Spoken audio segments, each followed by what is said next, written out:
종교개혁 500주년을 맞이해서 이 종교개혁의 선구자인 루터와 또 종교개혁을 완성한 칼빈에 대해서 지난주에 살펴봤습니다. 칼빈은 이 종교개혁을 체계화시키고 개신교의 기본 교리라고 할 수 있는 기독교 강요를 저술했습니다. 기독교 강요에서는 이 말씀과 성령의 관계에 대해서 언급을 하면서 말씀이 바르게 선포될 때 성령이 역사하면서 부흥이 일어날 수 있다고 했습니다. 종교개혁 이후에 개신교에서는 이런 원리에 따라서 수많은 부흥이 세계 곳곳에서 있었습니다. 그중에 한반도의 평양에서도 1907년 평양 대부흥이 일어났는데 세계 부흥의 역사 가운데서도 주목할 만한 그런 부흥으로 이렇게 평가가 되고 있습니다. 그런데 이 1907년 평양 대부흥만이 아니라 1903년 원산 대부흥 운동도 있었고 또 1909년 100만인 구령 운동이라고 해서 100만 명의 그 사람들을 전도하자 이런 큰 그런 이제 부흥의 운동이 또한 있었습니다.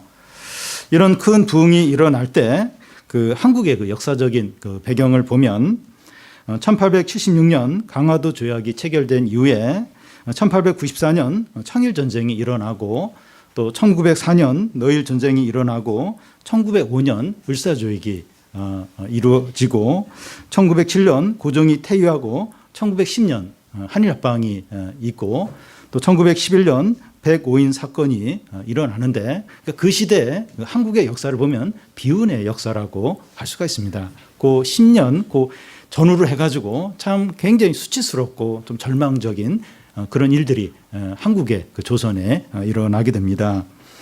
이런 상황에서 한국 사람들은 의지할 만한 대상은 전능하신 하나님밖에 없다 이러면서 더 이렇게 간절하게 하나님을 찾고 그 당시 성도들의 마음이 참 옥토처럼 그렇게 준비가 된 때였습니다. 하나님께서 이 한국에 큰 부흥을 주시는데 절망적인 역사 상황을 사용을 하신 겁니다. 그래서 현재 우리나라의 어려움과 위기도 참 부흥이 일어날 수 있는 그런 기회가 되지 않나 이제 이런 생각을 이제 하게 됩니다. 1907년 평양 대부흥은 하루아침에 하늘에서 내려온 것이 아닙니다. 하나의 거대한 강줄기가 생기려면 그 강 위쪽에 상류에서 많은 지류들이 모아져야 하는 것처럼 평양 대부흥은 이전에 수많은 작은 영적인 그런 각성의 움직임들이 함께 모여져서 이 큰 부흥이 일어난 겁니다. 평양 대부흥도 한 인물을 통해서 시작된 것을 볼 수가 있습니다. 종교 개혁도 루터나 이제 이런 어떤 한 인물을 통해서 이제 그런 개혁이 일어났듯이 이 평양 대부흥 운동도 어떤 시작이 한 인물에서 시작이 되었습니다. 이 하디라는 선교사인데 그는 캐나다 명문 토론토 대학의 의과대학을 졸업한 의사였습니다. 그는 의사라는 직업에 대한 교만함과 또 영국 시민이라는 어떤 백인 우월주의를 가지고 있었고 한국인에 대해서 편견과 인종차별을 가지고 있었습니다. 선교사로 조선에 왔는데도 그런 태도를 이제 여전히 갖고 있는 겁니다. 그러니까 이때 나이가 거의 20대. 그러니까 그 당시에 이제 한국에 이제 선교사들이 외국에서 많이 들어오게 되는데 대부분 20대예요. 그래서 30대 초반 막 열정을 가지고 막 이제 복음을 전하고 영혼들을 구하기 위해서 이제 선교사로 오긴 오는데 어떤 성품이나 이런 부분들은 여전히 아직 이제 이렇게 변화되지 않는 성숙하지 못한 이제 그런 부분들이 이제 있었는데 이 하디 선교사도 더더욱 이제 막 이렇게 프라이드도 있고 학벌도 있고 이제 어떤 그런 게 있으니까 더 이제 어떤 이 자만심 또 이렇게 사람들을 무시하는 이런 태도가 그에게 있었던 겁니다. 이 하디 선교사가 이제 회개하기 전에 이 환자들에게 얼마나 쌀쌀맞게 대했는가 하면 환자들이 이 하디 선교사한테 가가지고 치료를 받느니 그냥 아픈 채로 있는 게 낫다. 이런 말을 할 정도로 이 하디가 그렇게 참 사람을 무시하고 교만하고 쌀쌀맞게 대했던 겁니다. 그런데 어떤 작은 기도 모임에서 이 하디 선교사에게 어떻게 하면 효과적으로 기도를 할 수 있을까 강의를 좀 해달라고 부탁을 이제 받게 됩니다. 하디는 이 강의를 준비하면서 이 말씀을 통해서 큰 은혜를 받게 됩니다. 하디는 기도 모임에서 이제 강의를 하고 그 기도 모임을 인도를 이제 하면서 내내 울면서 이 자기의 죄를 공개적으로 해결을 했습니다. 자신이 그동안 이 한국 사람들을 얼마나 속으로 무시하고 또 멸시를 하고 그들에 대해서 우월 의식을 가지고 교만하게 됐는가 하는 것을 울면서 철저하게 회개를 했습니다. 성령이 하디에게 강하게 임하니까 자기가 죄를 고백하지 않을 수 없었다는 겁니다. 그러니까 이번에 기도할 때 내가 죄를 고백해야지 그게 아니라 하면서 어떤 은혜가 임하는 거예요. 성령이 강하게 임하면서 자신의 그 죄를 고백하지 않을 수 이제 없었던 겁니다. 하디가 그 기도 모임에서 그렇게 고백을 하자 그 모임에 성령이 강하게 임하면서 거기 모인 사람들도 막 회개를 하는 거예요. 회개를 하면서 큰 은혜가 그곳에 임하게 됩니다. 하디가 그 다음 주일 그 창전 감리교회에서 주일날 이제 말씀을 전하게 되는데 그때도 성령이 강하게 이제 임하면서 또 그때도 자기가 얼마나 교만했고 또 한국 사람들을 인종적으로 차별했는가 하는 것을 또 고백을 이제 하는 겁니다. 그러면서 또 그곳에 또 사람들이 많이 또 회개를 하고 또 큰 은혜가 그 예배 가운데 임하게 됩니다. 평양 그 장대현 교회의 길선주 목사님 아주 유명한 분인데요. 이분이 이제 있었는데 그때 이제 막 이제 부흥이 이제 일어나는 그런 가운데서 그는 1년 전에 그 세상을 떠난 친구의 재산을 정리하면서 그 $100, 그 당시에는 거금이었는데 그걸 이게 싹 자기가 착복을 한 겁니다. 자기가 그걸 이렇게 자기 주머니에 넣었는데 그걸 이제 그 교인들 앞에서 회개를 고백을 하면서 회개를 했고 그러면서 그는 성령이 강하게 자기에게 임해서 이런 죄 고백을 하지 않을 수가 없었다고 했습니다. 그 당시에 그 예배 시간에 교인들이 자원해서 한 사람 한 사람씩 앞에 나오는 거예요. 그러면서 자기 죄를 이제 고백을 이제 하는 겁니다. 누가 뭐 시켜서 누구 나가 그게 아니라 그냥 자원해서 이 은혜 가운데서 이게 고백을 하지 않으면 견딜 수 없는 거예요. 그래서 교인들이 나와서 서로 막 순서를 기다리면서 이제 자신의 죄를 고백했습니다. 그래서 그 교회에서 사람들이 자기 죄를 막 고백한다, 막 이런 소문이 나니까 경찰이 그 범죄자를 잡으려고 교회 이제 뒤에 딱 앉아서 사람들이 죄를 고백하는 걸 막 적고 있다가 그 경찰도 은혜를 받아서 자기도 회개하고 예수를 믿는 그런 일도 있었다고 합니다. 평양에 부흥이 계속 일어날 때 학교에서는 학생들이 울면서 그들의 죄를 나누느라 수업이 중단될 수밖에 없는 그런 일도 있었다고 합니다. 어떤 기독교인은 그 중국 사람과 무역을 하는 그런 사람인데 여러 해 동안 부정적으로 이제 돈을 이제 이렇게 그 좀 속여서 이제 그렇게 좀 거래를 하다가 이 사람이 은혜를 받고 나서 그 자기가 속인 그 금액을 다 계산을 해가지고 그 중국 사람한테 다시 이제 갖다 준 겁니다. 중국 사람이 깜짝 놀란 겁니다. 그 당시 회개는 단지 죄를 슬퍼하는 것으로 그치는 것이 아니라 손해를 끼치거나 도둑질한 것이 있으면 그걸 다 이제 갚는 그런 진정한 회개를 했습니다. 1907년 2월 이 평양의 그 남사연 감리교회에서 성령이 임한 것을 본 그 노블이라는 선교사가 자기 나라에 선교 보고를 이제 한 내용이 지금 전해지고 있는데요. 잠시 보면 아마도 사도시대 이후 이보다 더 놀라운 하나님의 능력이 나타남은 없었을 것이다. 내 집회에서 주님의 권능이 교회 전체와 때로는 밖에 임했다. 남녀가 회개 역사로 꼬꾸라지고 의식을 잃었다. 전 도시가 마치 사람들이 죽은 자들을 통곡하고 있는 듯 했다. 이렇게 이제 기록을 하고 있습니다. 평양대 부흥운동은 철저한 회개를 통한 부흥이었습니다. 죄가 하나님의 은혜와 성령과 부흥을 막는데 죄를 고백하고 회개를 하니까 성령이 막 역사하는 거예요. 부흥이 일어나는 겁니다. 평양은 기생과 환락의 도시였는데 그 부흥이 일어나고 막 이렇게 복음이 전해지기 전까지는 아주 평양 냉면도 유명하지만 평양 기생이 또 유명해요. 기생과 환락의 그런 평양이 복음이 전해지고 회개하며 부흥이 일어나자 거룩한 예루살렘으로 평양이 바뀌게 되었습니다. 이 조나단 에드워드는 이 말하기를 부흥은 하나님의 주권적인 산물이지만 아무 곳에나 임하는 것이 아니라 부흥을 사모하는 모임 가운데 임한다는 겁니다. 그래서 이 부흥을 간절히 구하는 기도의 끈을 절대 놓으면 안 된다는 겁니다. 종교개혁이 일어난 지 올해로 500주년이 되었고 또 이 평양 대부흥이 일어난 지 지금 110년이 되었습니다. 1907년이니까 110년이 됐습니다. 대부흥이 이 땅에서 100여 년 전에 일어났다면 얼마든지 다시 부흥이 일어날 수 있다는 겁니다. 말씀을 붙들고 회개하고 부흥을 간절히 구함으로 평양 대부흥 같은 부흥이 한국교회와 주기쁨교회 가운데 일어나기를 소망합니다. 이 시간 살펴볼 말씀은 신명기를 이제 세 부분으로 나눌 때 그 마지막 부분에 해당하는 그 미래에 대한 그런 말씀입니다. 오늘 말씀은 이 절망적인 현실 가운데서 어떤 태도로 부흥을 이룰 것인가 하는 거에 대해서도 말씀한다고 할 수 있습니다.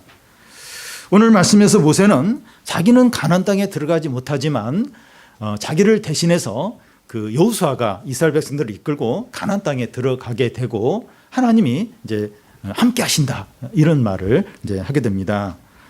먼저 모세는 가나안에 들어가지 못한다는 겁니다. 1절 2절을 보면 또 모세가 가서 온 이스라엘에게 이 말씀을 전하여 그들에게 이르되 이제 내 나이 120세라 내가 더 이상 출입하지 못하겠고 여호와께서도 내게 이르기를 너는 이 요단을 건너지 못하리라 하셨느니라. 모세는 나이가 120세고 활동하기가 예전과 같지 않고 또 하나님이 가나안에 들어가지 못할 것이라고 하셨다는 겁니다. 왜 모세가 이 가나안에 들어가지 못하는가 하면 무리바라는 곳에서 그 이렇게 반석을 지팡이로 쳐서 물을 내게 되는데 모세가 화를 내면서 그 지팡이로 반석을 쳐서 물을 내었습니다. 그래서 모세는 이렇게 하나님의 영광을 나타내야 되는데 하나님의 영광을 가렸기 때문에 하나님께서 그 일 있은 후에 네가 이 일로 인해서 가나안에 들어가지 못한다 그렇게 하셨습니다. 그래서 모세는 가나안에 들어가지 못하고 대신에 이제 3절 끝에 보면 여호수아가 이스라엘 백성들을 이끌고 가나안에 들어가게 됩니다. 그런데 모세와 여호수아는 비교가 되지 않아요. 이게 비교 대상이 되지 않습니다.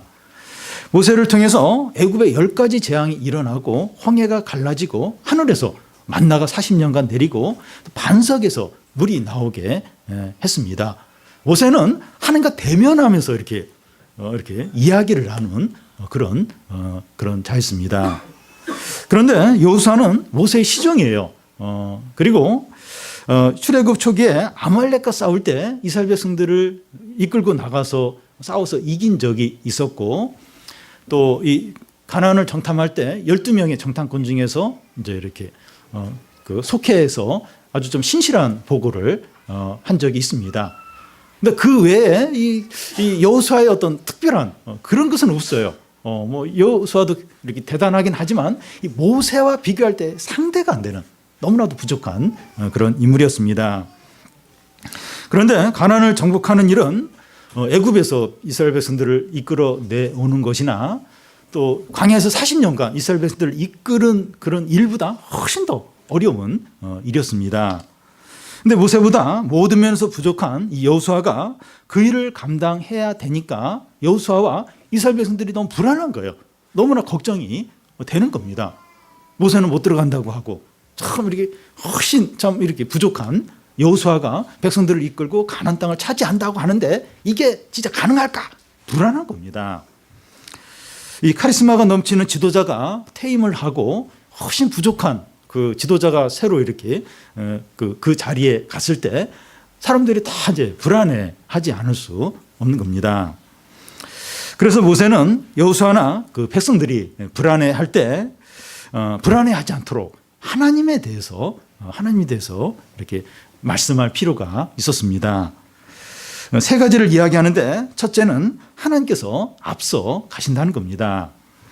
3절 앞부분을 보면 여호와께서 이미 말씀하신 것과 같이 내 하나님께서 너보다 먼저 건너가사 이 민족을 내 앞에서 멸하시고 내가 그 땅을 차지하게 할 것이라고 합니다. 이 수련회나 캠프를 할 때 선발대가 먼저 이렇게 가서 모든 걸 준비해 놓습니다. 수련회장 측과 뭐 이렇게 협의할 거 있으면 미리 협의를 하고 또 시간표도 붙이고 또 방 배치도 하고 겨울철에는 히팅도 미리 다 해놓습니다. 사람들은 이제 나중에 이제 사람들이 그냥 가서 이제 사용을 하면 됩니다. 이스라엘 백성이 이제 가나안에 들어가서 그 땅을 이제 차지해야 되는데 하나님이 선발대로 들어가셔서 그들을 이제 멸하시고 이스라엘 백성들이 그 땅을 차지하도록 모든 준비를 다 해놓겠다는 겁니다. 우리가 누군가를 만나야 되는데 굉장히 부담이 되는 사람일 수 있습니다. 그래서 하나님께 이제 기도를 하는 거예요. 이제 기도를 하고 이제 그 사람을 만나러 갔는데 하나님께서 그 사람을 미리 다 이렇게 미리 만나셔서 준비를 해놓으신 것을 이렇게 발견할 때가 있습니다. 수시 면접을 봐야 되고 또 취업하기 위해서 면접을 이제 해야 되는데 막 너무 불안해요. 걱정이 돼. 막 기도하고 그래서 이렇게 그 면접 보러 갔는데 하나님이 미리 오셔가지고 뭔가를 이렇게 준비해 놓으신 것처럼 그런 게 느껴질 때가 있습니다. 우리는 그런 경우가 많아요. 하나님이 이렇게 먼저 가셔서 미리 준비해 놓은 그런 걸 느낄 때가 있습니다. 하나님이 앞서 가시고 우리가 이제 그 뒤를 따라서 가면 이게 얼마나 이렇게 감사하고 그리고 안심되는 일인지 모릅니다. 그러니까 하나님이 항상 먼저 가시는 거예요. 그리고 우리는 뒤따라 가기만 하면 된다면 너무 감사하죠. 너무나도 이제 안심이 될 겁니다. 그래서 모세가 가나안에 들어가지 못한다는 것에 대해서 들어가지 말라는 거예요. 모세보다 훨씬 능력 있고 훨씬 강하신 하나님이 먼저 그 가나안 땅으로 들어가시기 때문입니다. 두 번째는 하나님께서 승리를 주신다는 겁니다. 4절과 5절 중간까지를 보면 또한 여호와께서 이미 멸하신 아모리 왕 시온과 옥과 및 그 땅에 행하신 것과 같이 그들에게로 행할 것이다. 또한 여호와께서 그들을 너희에게 넘기시리니. 하나님은 과거에 행하신 일을 미래에도 행하십니다. 얼마 전에 하나님께서 이스라엘 백성들을 통해서 이 아모리 왕 그 시온과 옥을 멸하게 하셨는데 이제 가나안에 들어가서도 똑같이 그 가나안 사람들을 똑같이 그렇게 멸하겠다는 겁니다. 우리는 이 성경에서 그 이스라엘 백성들에게 승리를 주신 것이나 우리의 과거에 하나님께서 응답하신 일들을 기억할 필요가 있습니다. 그 성경에 보면 하나님이 그 이스라엘 백성들에게 주신 승리들, 또 믿음의 사람들에게 주신 승리들 그런 게 많아요. 그리고 우리의 과거의 삶을 돌아볼 때도 하나님이 우리에게 참 위기 가운데서 건져주시고 승리를 주신 그런 일들이 있습니다. 꼭 내일은 아니라 할지라도 우리 다른 성도들의 삶 가운데 어떤 하나님이 승리와 놀라운 응답을 주신 그런 일들이 있는데 그걸 이제 기억을 이제 하는 겁니다. 하나님은 지금도 동일하게 응답을 하시고 승리를 주실 수 있기 때문입니다. 사람이 나이가 들수록 과거를 더 많이 이제 기억을 하게 되는데 미래 일보다도 자꾸 과거 얘기를 많이 해요. 과거 일들을 자꾸 이제 기억을 하게 되는데 상처받은 일이나 사람들이 했던 어떤 부정적인 말들을 기억하기보다는 하나님이 응답 주시고 승리 주셨던 일들을 기억을 해야 됩니다. 그러니까 기억할 게 여러 가지 있어요. 근데 자꾸 이렇게 너무 이렇게 마음을 아프게 했던 그런 일들보다도 하나님이 응답하셨던 것들, 승리 주셨던 것들 그런 걸 자꾸 이제 기억을 이제 하는 겁니다. 왜냐하면 그 응답과 승리가 오늘도 다시 나타날 수 있기 때문입니다. 그래서 이 가나안의 그 입성을 앞두고 그 얘기를 해요. 얼마 전에 있었던 아모리 왕 시온과 옥을 그 이스라엘 백성들이 이긴 거 그 얘기를 합니다. 그것처럼 똑같이 가나안에서도 승리를 주신다는 거예요. 여러분 과거에 그 하나님이 우리를 통해서 이렇게 응답하셨던 것들, 승리를 주셨던 것들, 이기게 하셨던 것들, 또 이 성경 말씀을 통해서 또 그런 어떤 우리가 알고 있는 그런 기억들 엄청난 자산입니다. 이게 얼마나 큰 힘이 되고 능력이 되는지 몰라요. 왜냐하면 하나님은 현재와 미래에 똑같이 얼마든지 동일하게 행하실 수 있기 때문입니다. 세 번째는 하나님께서 함께 하신다는 겁니다. 6절 중간을 보면 이는 내 하나님 여호와 그가 너와 함께 하시며 결코 너를 떠나지 아니하시며 버리지 아니하실 것이라 하고, 이 수시를 보러 가는데 부모님이 함께 이렇게 가서 데려다 주면 굉장히 위로가 될 겁니다.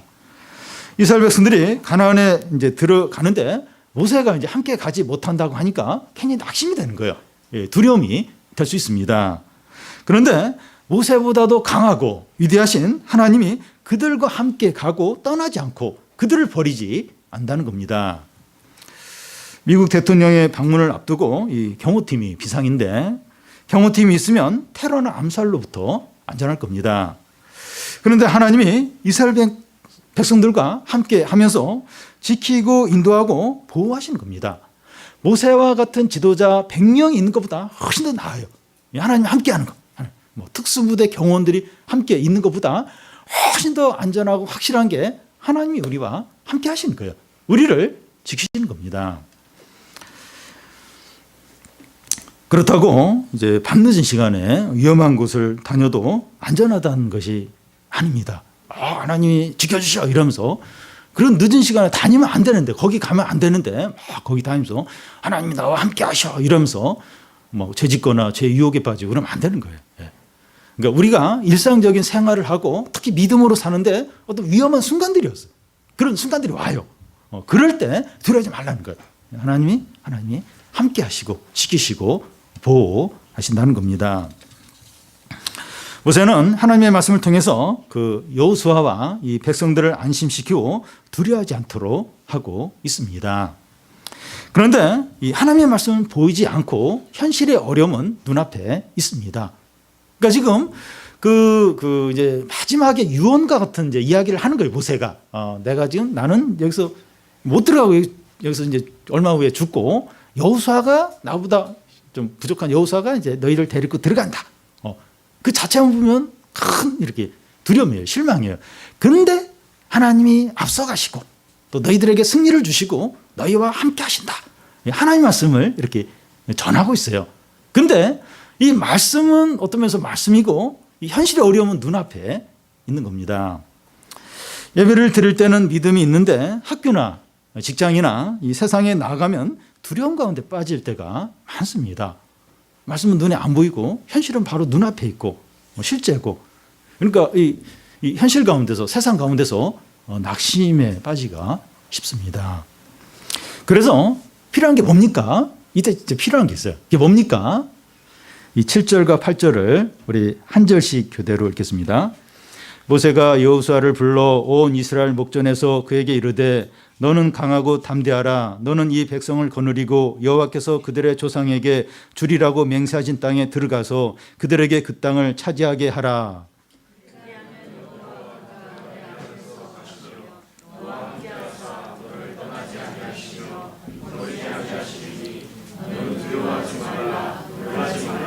예, 너는 강하고 담대하라는 거예요.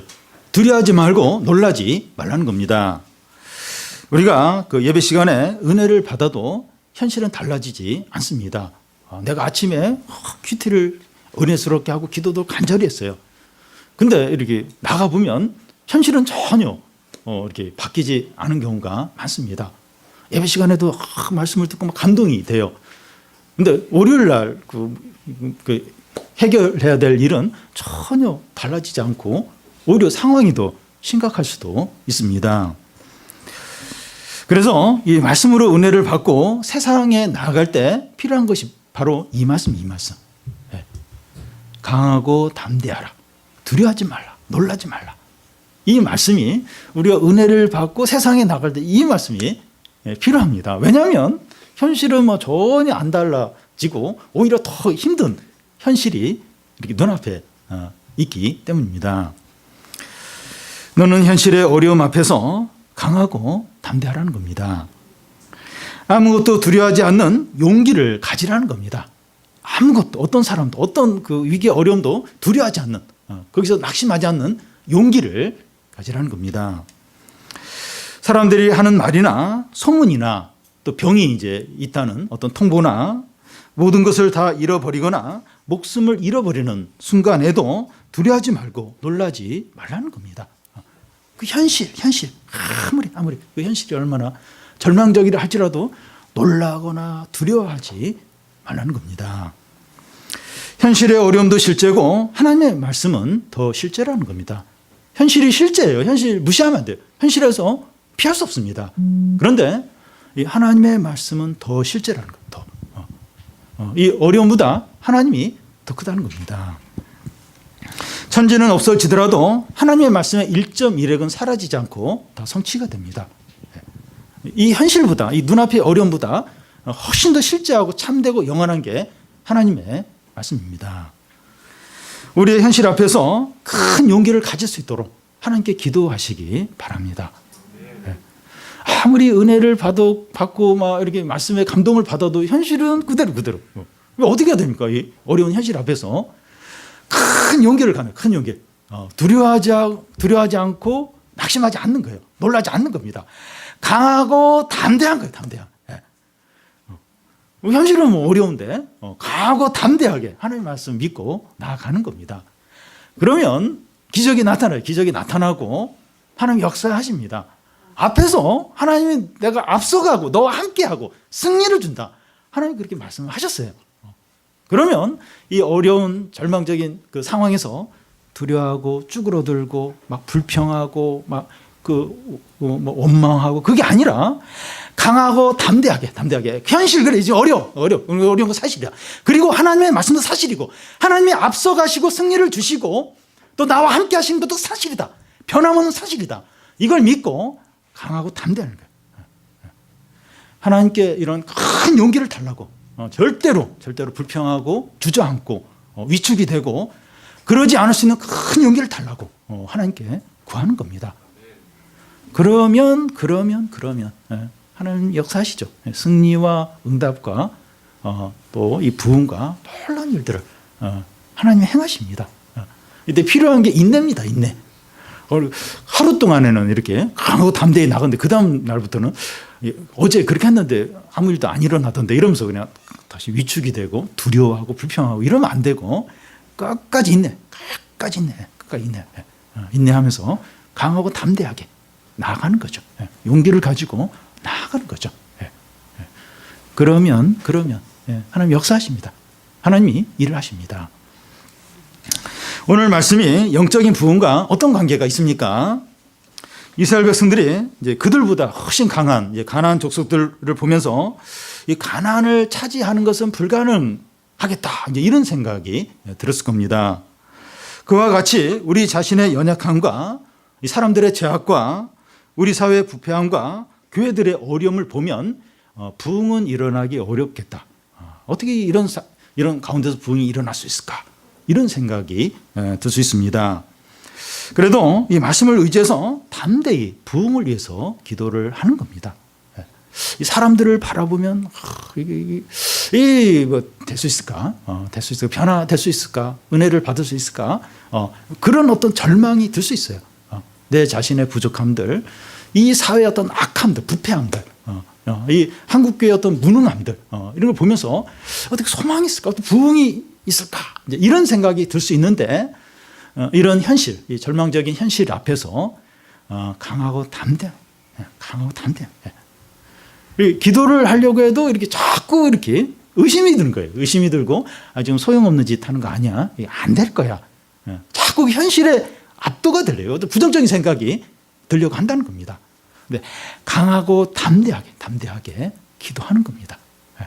절대로 약한 마음 먹지 않고 하나님이 역사하시면 하나님이 말씀하시면 성령을 부어주시면 마른 뼈들이 다 일어나서 마른 뼈들 같이 일어나서 그게 이렇게 군대를 이루고 또 하나님 말씀에 순종하고 하나님의 군대가 될 수 있다. 그런 에스겔 골짜기에 그런 그 일처럼 얼마든지 하나님의 말씀과 성령의 능력이 사람도 바꿔놓고 교회도 바꾸고 하나님의 큰 역사가 일어날 수 있다. 그래서 현실 앞에서 강하고 담대한 이게 얼마나 우리에게 필요한지 모릅니다. 말씀이 바르게 선포될 때 성령이 역사하면서 부흥이 일어날 수 있다. 이걸 이제 확신하는 겁니다.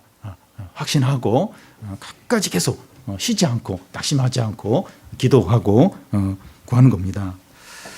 부흥을 위하여 담대하고 강하게 기도하는 것. 이게 얼마나 우리에게 필요한지 모릅니다. 사실 이게 어떤 면에서 제일 어려워요. 막 이렇게 어떤 면에서 봉사하고 막 무슨 행사 치르고 이런 건 어떤 면에서 쉬울 수 있어요. 눈에 보이는 일이니까. 근데 계속해서 인내하면서 마음을 강하게 하면서 이 부흥을 위해서 또 어떤 사람들의 영혼을 위해서 기도한다는 건 지칠 수 있는 일이에요.